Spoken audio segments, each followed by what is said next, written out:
In Indian cinema, there is no bigger filmmaker than S.S. Rajamouli. When he starts a movie, he completely puts his mind on it. He wants to tell these stories to the coming generations to keep up the rich cultural heritage of our country alive. For a film to break out at such a high commercial level, with such a degree of international acceptance, he's now a global cinema icon. I mean, it's convincing you with the revenge drama of a housefly thing is the absolute most original idea anyone can ever come up with. That's why we call him a visionary. I never met someone like that. He's a mad person, that's all. The only thing that I am a slave to is... तो आ गया आप जरा imagine कीजिए एक ऐसी दुनिया जहां Indian movie सिर्फ बॉलीवुड तक सीमित नहीं हो बल्कि हॉलीवुड को भी चैलेंज करे, जहां साउथ की स्टोरी ग्लोबल ऑडियंस को झुकाए और एक डायरेक्टर का नाम सुनते ही थिएटरों में ताली बज उठे। जी हां, हम बात कर रहे हैं एस.एस. राजमौली की। बाहुबली से आर.आर. तक उन्होंने इंडियन सिनेमा को नई ग्लोबल पहचान दी और साउथ मूवी को पैन इंडिया का ताज पहनाया। आज की इस बीच स्पेशल वीडियो में हम डिटेल से देखेंगे उनका योगदान और सबसे एक्साइटिंग उनकी अपकमिंग मूवी यानी SMM22, जिसका टाइटल अभी रिलीज नहीं हुआ है, जहां महेश बाबू के साथ उन्हें फिर से कमाल करने को देखने को मिलेगा। अगर आप सिनेमा लवर है तो लाइक करें, सब्सक्राइब करना ना भूलें। तो चलिए शुरू करते हैं।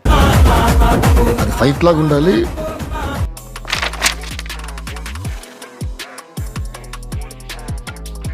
एस.एस. राजमौली का जन्म 10 अक्टूबर 1973 को कर्नाटक के हीराकुंटनगल में हुआ था।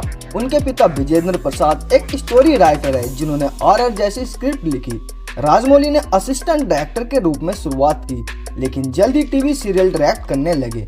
2001 में उनकी पहली मूवी छत्रपति आई, जो सुपर हिट रही, लेकिन असली धमाका 2023 में सिम्हाद्री से हुआ, जहां जूनियर एनटीआर के साथ ये तेलुगु सिनेमा की सबसे बड़ी हिट में से एक बनी। फिर आया महादेवारी, जहां रिकनेक्शन की स्टोरी ने वीएफएक्स का कमाल दिखाया, लेकिन 2022 में एक मक्खी बनकर बदला लेने वाली स्टोरी ने दुनिया भर में तारीफ बरती। सीधे मेरे सामने आ जाओ। टोरंटो इंटरनेशनल फिल्म फेस्टिवल में 9 अवार्ड जीते। राजमौली का स्टाइल यूनिक है, epic scale, high VFX, emotional drama और कभी न रुकने वाली एक्शन। उन्होंने कभी बॉलीवुड को छुआ नहीं, लेकिन साउथ से ही ग्लोबल बन गए। अब सोचिए अगर ये शुरुआत थी तो आगे क्या हुआ। तो चलिए देखते कि कैसे उन्होंने इंडियन सिनेमा को दुनिया के मैप पर ला दिया। जब मैं राजा बनूंगा तुम होगे मेरे सेना। 2015 में आई बाहुबली द बिगिनिंग।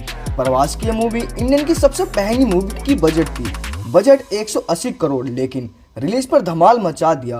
पहले पार्ट ने 650 करोड़ कमाए और सीक्वल द कंजुरिंग यानी 2017 में रिलीज हुई ने 1800 करोड़ से ज्यादा का कलेक्शन किया, यानी पहली इंडियन मूवी जो कि 100 करोड़ क्लब में शामिल हुई। ये सिर्फ नंबर नहीं, एक रेवोल्यूशन था। हिंदी डब वर्जन ने नॉर्थ इंडियन को दीवाना बनाया और ग्लोबल में 250 मिलियन की कमाई की। राजमौली ने दिखाया कि इंडियन माइथोलॉजी को हॉलीवुड स्टाइल वीएफएक्स में कैसे प्रेजेंट करना है।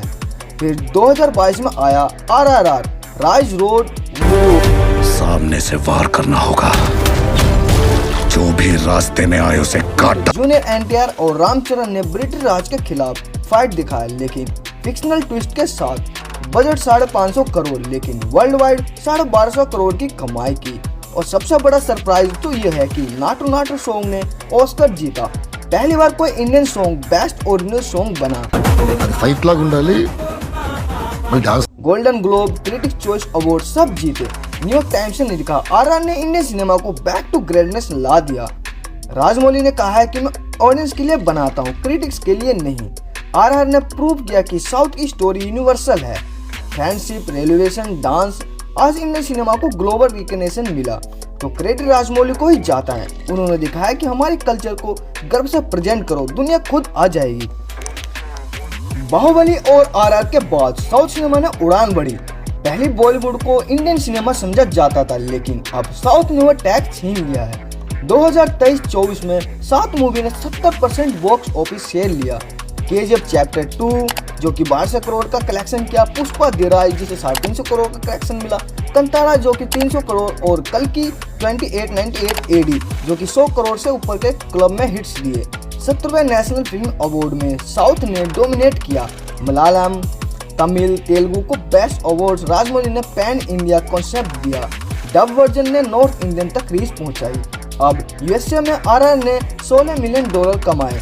मिडिल ईस्ट में साउथ जैसे अल्लू अर्जुन फैन फेवरेट बने हुए हैं। ओटीटी पर भी धूम मचाने वाली यानी नेटफ्लिक्स, अमेजोन ने साउथ कंटेंट को प्रायोरिटी दी। क्यों? क्योंकि साउथ की स्टोरी ओरिजिनल है। Myth, action, culture, roots, Bollywood से रीमेक वस कल्चर वर्सेस साउथ के फ्रेश नैरेटिव। राजमौली ने प्रूव किया कि लैंग्वेज बैरियर नहीं है, स्टोरी मैटर करता है। आज साउथ को gateway to global Indian cinema कहा जाता है। अब बात करते हैं इसकी अपकमिंग यानी एसएस राजमौली की अपकमिंग मूवी के बारे में। अब सबसे एक्साइटिंग पार्ट एसएस राजमौली की नेक्स्ट मास्टरपीस यानी ग्लोबल ट्रेडर जिसे SSMB 29 में कहा जा रहा है। मैं महेश बाबू के साथ ही उनकी पहली कोलैबोरेशन है और इंडियन की सबसे पहली बजट वाली मूवी यानी 100 करोड़, जिसकी रिलीज 25 मार्च 2027 में रखेगी यानी RR की 5वीं एनिवर्सरी पर।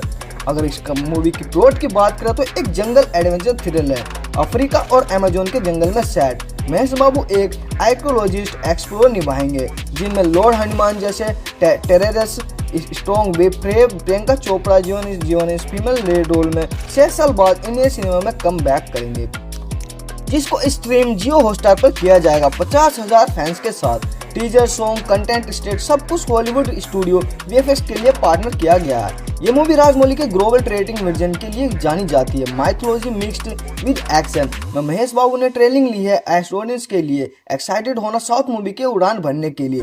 तो दोस्तों ये देखा जाता है कि अगर मूवी को पूरी इच्छा और अच्छी स्टोरी के साथ बनाया जाए और VFX डाले तो भाई मूवी की तरफ ऑडियंस ऑटोमेटिक खींचे जाते हैं। और एसएस राजमौली जैसे कैरेक्टर जो इंटरनेशनल ग्लोबल बन चुके हैं, जिनकी पहचान ऐसी हो चुकी है कि उनकी मूवी के लिए हर कोई एक्साइटेड रहेगा ही। और जैसे बेहतरीन कैरेक्टर लिए गए हैं और एक्टर की चॉइस भी बहुत ही बेहतरीन है, स्पेशली पृथ्वीराज सुब्रमण्यम की, जिनकी एक्टिंग के बारे में भाई कहने की जरूरत नहीं है। उनकी आप प्रीवियस मूवी देख लीजिए कि किस तरह की एक्टिंग लेवल करते हैं। तो भाई ये साउथ मूवी के लिए और साउथ सिनेमा के लिए बहुत बड़ी बात होने वाली। दोस्तों एसएस राजमौली ने बाहुबली से RR तक इंडियन सिनेमा को ग्लोबल स्टेज दिया, साउथ को नई पहचान। अब ग्लोबल ट्रेडर के साथ महेश बाबू का कमाल देखने को मिलेगा। ये सिर्फ मूवीज नहीं है, कल्चर रेवोल्यूशन है। आपका फेवरेट राजमौली मूवी कौन सा है कमेंट में बताओ। लाइक, शेयर, सब्सक्राइब करो और बेल आइकन को दबाओ ताकि नेक्स्ट अपडेट आपको मिलता रहे। तो मिलते हैं अगले वीडियो में, जब तक के लिए जय हिंद।